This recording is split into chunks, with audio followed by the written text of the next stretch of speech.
बात दिल्ली की कर लेते हैं, क्योंकि दिल्ली में नए साल की सुबह भीषण ठंड, घने कोहरे और गंभीर एयर पॉल्यूशन के बीच हुई है। इस बीच एक दिल्ली से सुकून भरी खबर भी आई है। दिल्ली के कई इलाकों में नए साल के पहले दिन हल्की बारिश हुई है। माना यह जा रहा है कि इससे प्रदूषण में कुछ कमी आ सकती है और बारिश डस्ट पार्टिकल्स के नीचे बैठाने में भी भूमिका निभा सकती है। मौसम विभाग ने अगले 48 घंटे के लिए कड़ाके की ठंड और जहरीली हवा का डबल अटैक जारी रखने की चेतावनी दी गई है। दिल्ली के कुछ इलाके जैसे कि उत्तम नगर, द्वारका में हल्की बारिश ने सुकून थोड़ा पहुंचाने का भी काम किया। इस हल्की बारिश ने प्रदूषण में कुछ कमी आने के भी आसार से जताए जा रहे हैं। वहीं एनसीआर की बात करें तो कड़ाके की ठंड और सर्द हवाओं का सितम लगातार जारी है। और आज दिल्ली एनसीआर के सुबह के समय कहीं कहीं घना कोहरा भी छाया हुआ दिखाई दिया। Air quality early warning system के मुताबिक गुरुवार सुबह दिल्ली का AQI 382 दर्ज किया गया, जो बेहद खराब श्रेणी में दर्ज किया गया है। ठंड और कोहरे के चलते लोगों को सुबह के समय भारी दिक्कतों का भी सामना करना पड़ा। अगर दिल्ली एनसीआर के अलग अलग इलाकों की हम बात करें तो अलीपुर की हवा सबसे ज्यादा जहरीली रही है। कौन कौन से इलाके में AQI कैसा रहा जान लीजिए, जहां AQI 474 दर्ज किया गया, जो कि बेहद गंभीर श्रेणी में आता है। इसके बाद द्वारका की बात करते हैं, यहां पर भी AQI बेहद खराब रहा, जहां रिकॉर्ड 395 दर्ज किया गया। उसके बाद JLN स्टेडियम की बात करें तो 295 AQI दर्ज किया गया। सोनिया विहार में 282, ITI शाहदरा में 280, आनंद विहार में 278, वजीरपुर की बात करें 274 और सिटी फोर्ट में 271, वसुंधरा में 247, सेक्टर 116 की अगर बात करें और नोएडा की अगर बात करते हैं तो 228 AQI यहां दर्ज किया गया। यानी कि प्रदूषण और ठंड के इस दोहरे असर से बच्चों, बुजुर्गों और सांस लेने के मरीजों को विशेष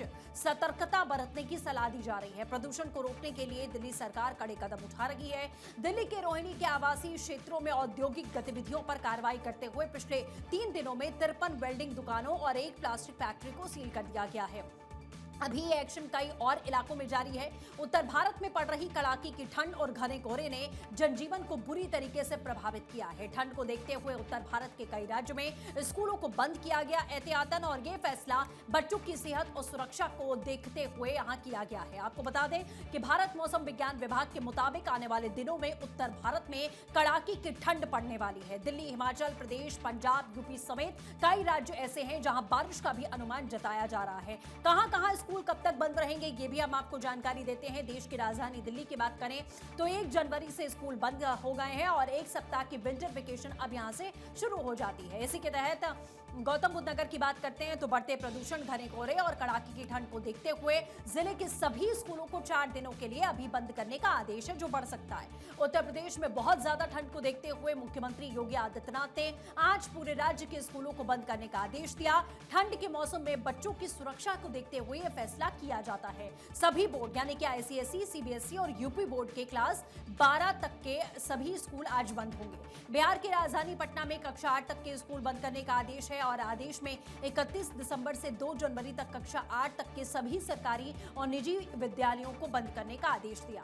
इस आदेश के दायरे में सभी विद्यालयों के साथ आंगनबाड़ी केंद्र भी शामिल हैं। पढ़ाई पूरी तरह से बाधित ना हो, इसके लिए 8वीं से ऊपर की कक्षाओं के संचालन का समय बदला गया है, जिसके तहत में इन कक्षाओं की पढ़ाई अब सुबह 10 बजे से 3:30 बजे तक कराई जाएगी दोपहर में। और असम की गुवाहाटी की बात करते हैं तो कड़ाके की ठंड को देखते हुए असम के कामरूप महानगर जिले में सभी स्कूलों को 1 हफ्ते के लिए बंद कर दिया गया है। वहां ठंड ज्यादा होती है। पंजाब की बात करें तो यहां पर भी ठंड बढ़ रही है। कोहरे को देखते हुए बच्चों और स्टाफ की सेहत और सुरक्षा का ख्याल रखते हुए राज्य के सभी सरकारी सहायता प्राप्त, मान्यता प्राप्त और प्राइवेट स्कूलों में 7 जनवरी तक की छुट्टियों का ऐलान है।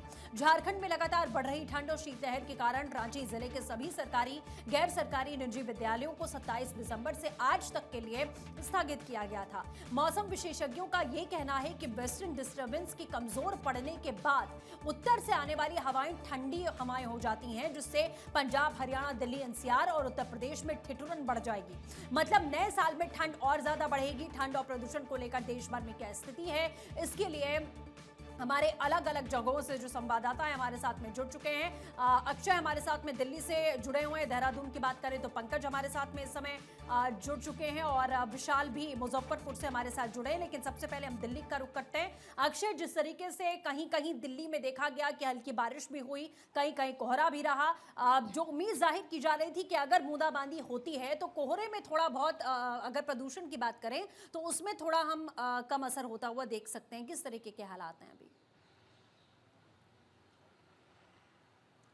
देखिए बादल छाए हुए हैं लेकिन बहुत ज़्यादा बारिश अभी तक नहीं हुई है, तो कम से कम 10 से 15 मिनट तेज़ रफ्तार की बारिश चाहिए, तब जा कर के मुझे लगता है कि प्रदूषण की स्थिति से नियंत्रण पाया जा सकता है। फिलहाल बादल निश्चित रूप से छाए हुए हैं, बूंदाबांदी भी कुछ जगहों पर होने की खबर है, लेकिन ये कहा जा रहा है कि आने वाले समय में दिल्ली में प्रदूषण अगर सही तरीके से नहीं रहा तो वो तमाम बीमारियों को भी आगे बढ़ा सकता है, और कई ऐसे मरीज निकल के सामने आए हैं जो कि बहुत खतरनाक श्रेणी में प्रदूषण के कारण स्थिति रही है उनकी, और कैंसर जैसी बीमारियां भी अब उत्पन्न होने लगी हैं दिल्ली में। खास करके फेफड़े से संबंधित जो बीमारियां हैं, श्वसन संबंधी बीमारियां हैं, वो ज़्यादा देखने को मिल रही हैं। लेकिन ये माना जा रहा है कि 3 तारीख से लेकर के 6 तारीख के बीच में कड़ाके की ठंड पड़ेगी, और फिलहाल अभी अगर देखा जाए तो लगभग 12 डिग्री के आसपास टेम्परेचर है। हवा चल रही है, इसलिए थोड़ी सी ठंड ज़रूर महसूस हो रही है, लेकिन आजकल में अभी स्थिति बहुत ज़्यादा ठंड की नहीं रहेगी, लेकिन बारिश होती है तो फिर ठंड बढ़ेगी, और ये कहा जा रहा है कि 3 तारीख के बाद कोहरे की चादर एक बार फिर से दिल्ली एनसीआर को घेरते हुए नजर आएगी। हालांकि आज कोहरे की चादर थोड़ी कम रही, इसके कारण फ़्लाइट्स भी ज़्यादा प्रभावित नहीं हुई हैं। हालांकि 3 दर्जन फ्लाइट्स के आसपास डाइवर्जन और रद्द होने की खबर है। दूसरी बात यह है कि जिस तरह से दिल्ली एनसीआर में प्रदूषण की स्थिति रही है वो विकराल श्रेणी में है। एक तरफ से कह सकते हैं कि 600 से ज़्यादा एक्यूआई लेवल कई जगहों पर देखा गया है, क्योंकि रात में पटाखे भी फोड़े गए तो उसका भी असर कुछ न कुछ देखने को दिल्ली में मिल रहा है। उम्मीद की जानी चाहिए कि बारिश जब होती है तो थोड़ा सा स्थिति में सुधार हो। अभी सरकार कोशिश कर रही है, लेकिन कोशिशों से जो नतीजे निकलने चाहिए वो नतीजे नहीं निकल रहे हैं, और इसके कारण दिल्ली वासियों पर एक तरफ से कहा जाए तो तेहरी मार है। ठंड भी है, प्रदूषण भी है, और कोहरे की चादर भले ही अभी नहीं रही हो, लेकिन ये माना जा रहा है कि 3 तारीख के बाद इसमें बढ़ोतरी होगी और ठंड भी शीतलहर के कारण ज़्यादा देखने को मिलेगी। जी बिल्कुल अक्षय, जैसा आप लगातार बता रहे हैं कि ठंड यहाँ ज्यादा बढ़ सकती है, और देहरादून का रुख करते हैं। पंकज हमारे साथ बने हुए हैं। पंकज, वहां की अगर बात करें देहरादून में, तो किस तरीके के ठंड के हालात हैं?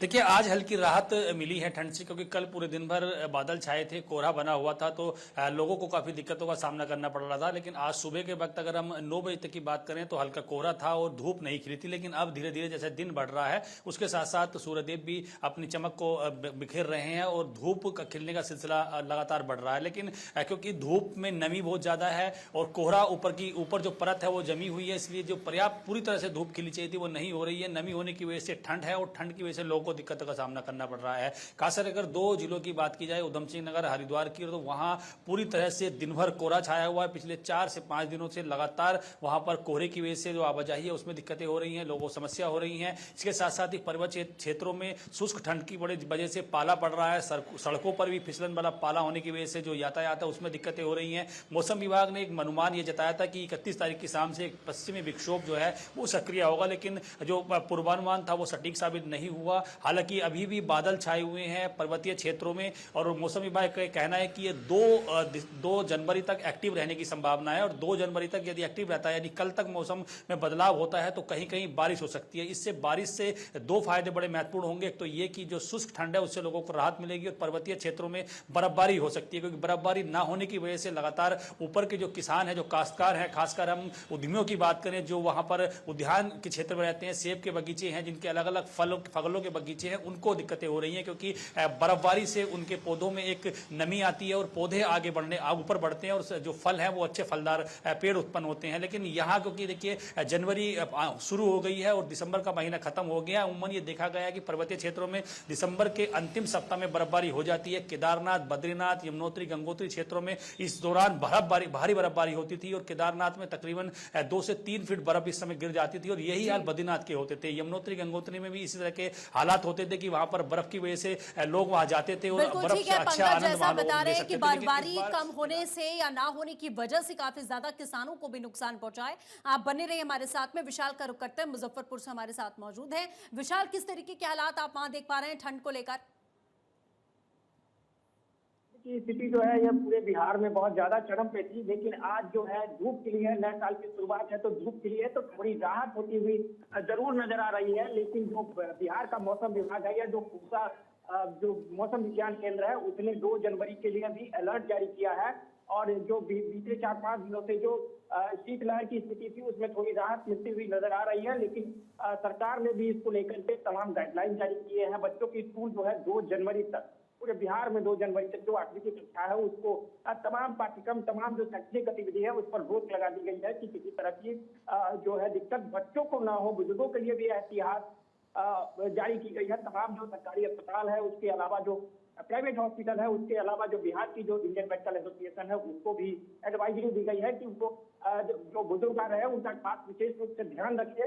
उसके अलावा जो आसपास के जिले हैं, आसपास के जिले में भी ठंड का प्रकोप बहुत ज्यादा है। यहाँ पर न्यूनतम और अधिकतम तापमान के बीच जो अंतर है वो काफी कम होने के कारण ठंड की स्थिति बनी हुई है। हालांकि अधिकतम तापमान 14 से 15 डिग्री है, जबकि न्यूनतम 11 है, लेकिन वेरिएंट कम होने के कारण, जो वेरिएशन है वो कम होने के कारण ठंड यहाँ पर लगातार बरकरार है। उम्मीद है कि 2-3 दिन के बाद राहत मिलेगी। फिलहाल जो है ठंड यहाँ पर बनी हुई है। आज धूप खिली है, नए साल की शुरुआत है, तो लोग जो है बिजली के घरों से बाहर निकल रहे हैं। जो आम दिनचर्या करने वाले या फिर कामकाजी लोग थे वो उनको निकल नहीं पा रहे थे, उनको दिक्कतें आ रही थी। फिलहाल जो है बिहार में अब पहले